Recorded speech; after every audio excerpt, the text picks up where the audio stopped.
Sudah, skuad Garuda akan menghadapi Jepang di laga terakhir grup D Piala Asia 2023. Seperti halnya skuad Garuda, skuad Samurai Biru asal negeri matahari terbit ini juga berada dalam posisi ujung tanduk. Jepang menduduki posisi 17 dunia dan satu-satunya negara di Asia yang jajaran 20 besar, serta menjadi tim dengan peringkat tertinggi di Piala Asia 2023. Namun nyatanya saudara, Jepang tidak tampil meyakinkan di dua gelaran awal Piala Asia, di mana baru meraih 3 poin dari 2 kali pertandingan. Dengan kondisi 3 poin, posisi Jepang hampir serupa dengan Indonesia, di mana tidak dalam posisi sudah menggenggam tiket 16 besar.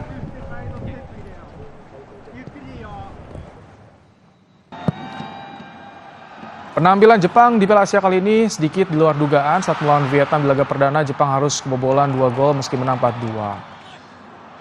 Di laga kedua grup D, saudara, secara mengejutkan Jepang kalah 1-2 melawan Irak.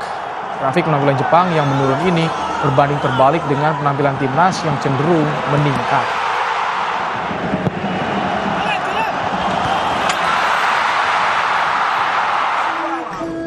Ketua Umum PSSI Erick Thohir beri ujangan dan motivasi untuk pemain timnas agar tampil maksimal saat menghadapi Jepang. Erick bilang, kembalinya skuad Garuda di Piala Asia jadi rekor tersendiri bagi Indonesia, apalagi bisa lolos ke babak 16 besar. Erick menambahkan, terakhir 17 tahun lalu, Indonesia di Piala Asia saatnya harus ada sejarah yang dibuat.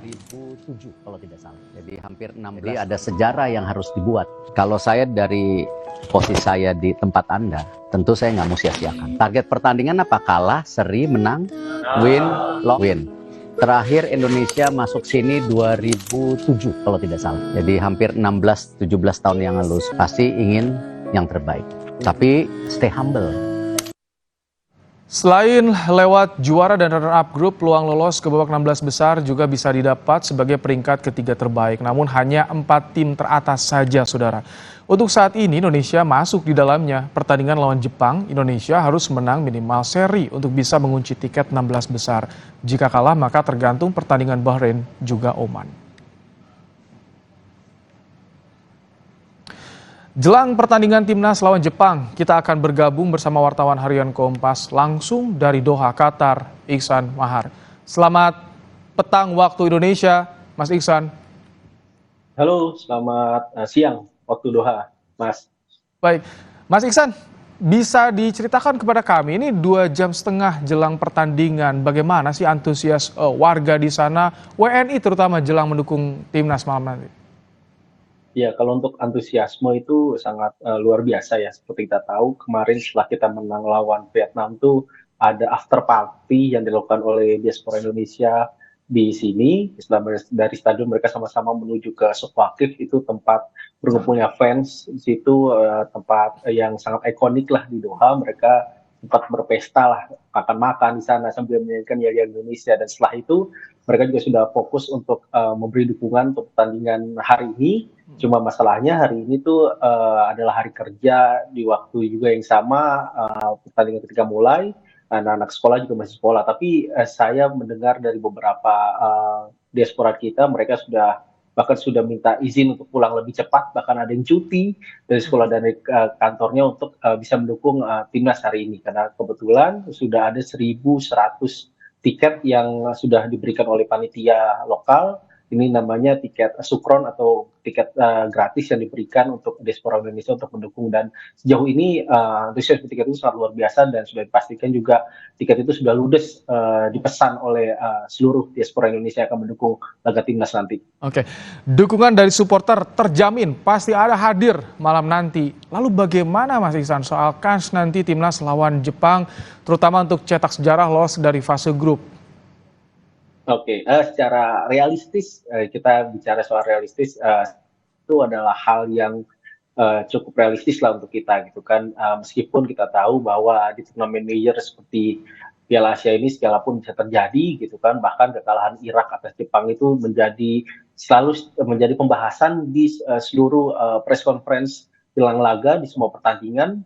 Setelah itu jadi banyak sekali hal yang mengatakan bahwa segalanya bisa terjadi, bahkan Indonesia melawan Jepang tuh jadi sesuatu yang banyak dinantikan oleh tidak hanya pendukung Indonesia dan Jepang, tapi juga oleh para media di sini gitu, terutama dari Timur Tengah. Mereka menganggap bahwa Indonesia bermain bagus melawan Irak, akhirnya bisa menang Vietnam dan melawan Jepang, dianggap akan menjadi salah satu klimaks dari penampilan Indonesia yang dianggap mungkin bisa juga berpeluang memberikan kejutan untuk Indonesia. Apalagi kita butuh seri untuk lolos, apalagi kalau bisa menang itu sudah memastikan kita langkah kita ke babak 16 besar akan melawan antara Korea Selatan atau Yordania. Tapi ketika kita bisa lolos sebagai peringkat ketiga terbaik, Australia sudah menunggu kita di babak 8 final. Jadi, tapi untuk misalkan seri pun itu kita kan masih ada skenario-nya ya, Mas Baim.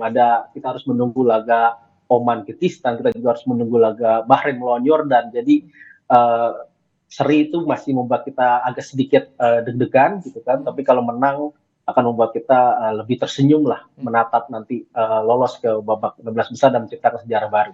Itu tadi ya, jadi saat ini Indonesia berada di peringkat keempat, peringkat 3 terbaik ya. Jadi masih terbuka lebar untuk peluang lolosnya, Mas Iksan. Betul banget. Masih banyak.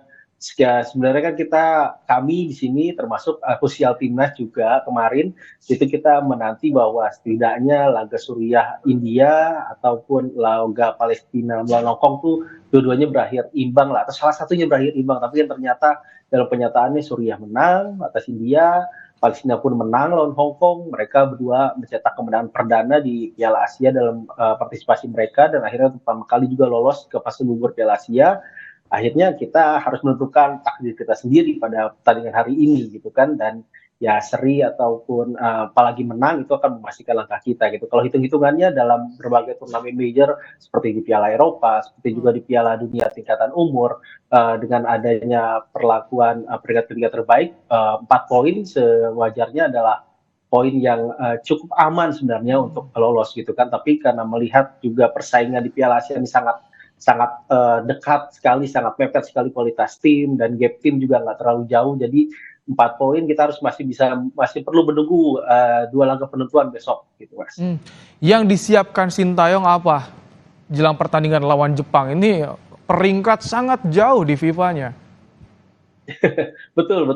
Sekitar berjarak 130 peringkat ya kalau kita berbicara tentang peringkat FIFA gitu kan. Tapi ini turnamen major, segalanya bisa terjadi, bahkan nggak cuma soal taktikal, nggak cuma soal kualitas, tapi ini juga soal mental dan kesiapan pemain, motivasi seberapa besar pemain untuk menunjukkan penampilan terbaik gitu kan. Jadi segala hal ya, bisa terjadi di pertandingan nanti. Dan kalau bisa dikatakan persiapan apa yang disiapkan oleh Sintayong dan anak asuhnya, itu kita melihat dari 2 latihan terakhir ini mereka sudah berlatih menyesuaikan suhu pertandingan. Biasanya timnas latihan jam 5 sore waktu setempat, sekarang latihan jam 2 siang, itu ketika suhu lagi panas-panasnya sekitar 24 hingga 25 derajat Celcius di sini, dengan terik matahari yang lumayan bikin sunburn atau bikin belang-belang kulit gitu kan kalau kita nggak pakai lotion gitu. Dan itu juga menjadi dan dibanding pertandingan Indonesia sebelumnya, 2 game sebelumnya itu cuaca sangat dingin karena ada sekitar 17 derajat Celcius. Untuk bermain mungkin kita akan lebih bertahan,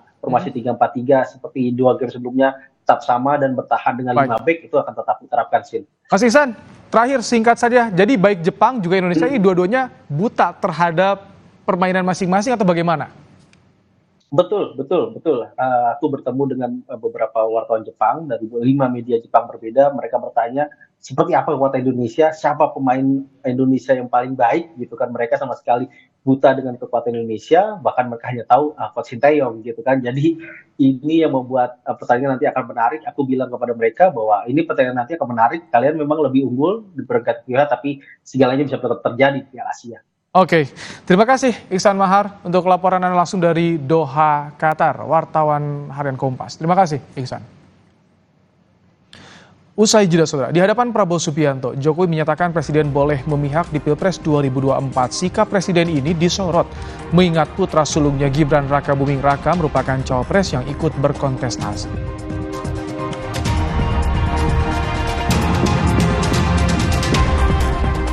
Sekjen PD Perjuangan Hasto Kristianto memastikan kader PDIP yang menjadi menteri tetap berada di dalam Kabinet Indonesia Maju.